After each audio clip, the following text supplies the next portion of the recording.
தூத்துக்குடியில் அதிவேகமாக சென்ற கார் மரத்தில் மோதி நிகழ்ந்த கொடூர விபத்தில் 3 பயிற்சி மருத்துவர்கள் இரத்த வெள்ளத்தில் துடிதுடித்து பலியாகினர். மெரிட்டில் மெடிக்கல் சீட் வாங்கி படிக்க வந்த மாணவர்களுக்கு நைட் ரவுண்ட்ஸ் எமனாக மாறி காவு வாங்கியிருக்கிறது.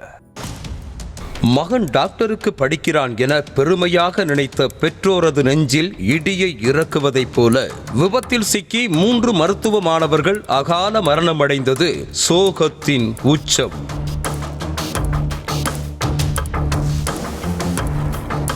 தூத்துக்குடி அரசு மருத்துவக் கல்லூரியில் 5ஆம் ஆண்டு மருத்துவம் படித்து வந்த மாணவர்களான சாரூபன், முகிலன், ராகுல், ஜபஸ்டின், சரண், கிருத்திக் ஆகிய 5 பேரும் காரில் தூத்துக்குடி கடற்கரை சாலையில் பயணித்ததாக கூறப்படுகிறது.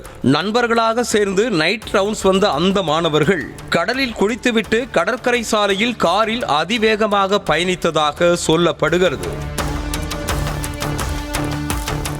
அதிகாலை சுமார் 3 மணியளவில் அதிவேகமாக கார் பறக்க கட்டுப்பாட்டை இழந்து நேராக சாலையோரம் இருந்த வேப்ப மரத்தின் மீது மோதி அப்பளம் போல நொறுங்கியது.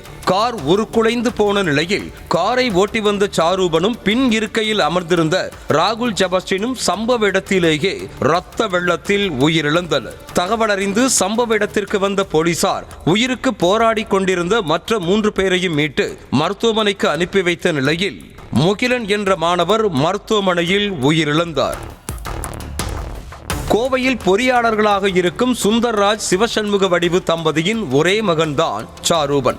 4 மாதங்களுக்கு முன்புதான் சாரூபனுக்கு கார் வாங்கி கொடுத்திருக்கிறார்கள் பெற்றோர்.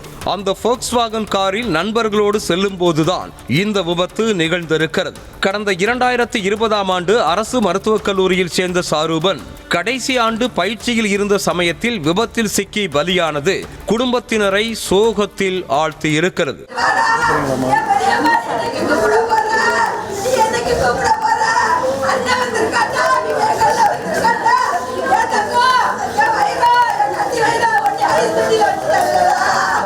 உயிரிழந்த மற்றொரு மாணவரான ராகுல் செபஸ்டின் புதுக்கோட்டை மாவட்டம் ஆலங்குடியைச் சேர்ந்தவர். பள்ளியில் படிக்கும் போதே முதல் மதிப்பெண் எடுத்து மெரிட்டில் அரசு மருத்துவக் கல்லூரியில் இடம் பிடித்த ராகுல் செபஸ்டினை விவசாய வேலை செய்து கஷ்டப்பட்டு பெற்றோர் படிக்க வைத்தனர். படிப்பு முடிந்து டாக்டராகும் நேரத்தில் விபத்தில் மரணம் நிகழ்ந்தது குடும்பத்தினரை சோகத்தில் ஆழ்த்தி இருக்கிறது. கஷ்டப்பட்டு நாங்கள் விவசாயம் பண்ணுறதுக்கு மழை பெஞ்சா நாங்கள் பிழைக்கலாம், மழையில் நாங்கள் பிழைக்கிறது ரொம்ப கஷ்டம். அந்த மாதிரி சூழ்நிலையும் என்னை கஷ்டப்பட்டு படிக்க வச்சு எங்கள் ஊருக்கும் அவங்க குடும்பத்துக்கும் நல்ல ஒரு மாணவனாக நல்ல ஒரு பிள்ளையாக இருப்பான்.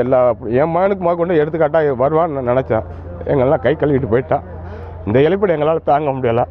உயிரிழந்த மற்றொரு மாணவரான முகிலனும் மெரிட்டில் மெடிக்கல் கல்லூரியில் இடம் பிடித்து படித்து வந்தவர் என்ற நிலையில் கோர விபத்து அவரை காவு வாங்கி இருக்கிறது. அரசு மருத்துவக் கல்லூரி விடுதியில் தங்கி முகிலன் பயின்று வந்த நிலையில் 11 மணிக்கு மேல் எப்படி வெளியில் செல்ல அனுமதித்தீர்கள் என பெற்றோர் கேள்வி எழுப்பி ஆதங்கம் தெரிவித்தனர்.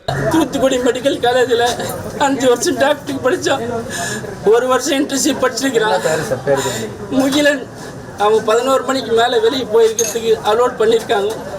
அவன் ஆக்சிடென்ட்ல இருந்து தான் சொல்கிறாங்க. இதுக்கு முன்னுக்கு முன்னே சொல்கிறாங்க.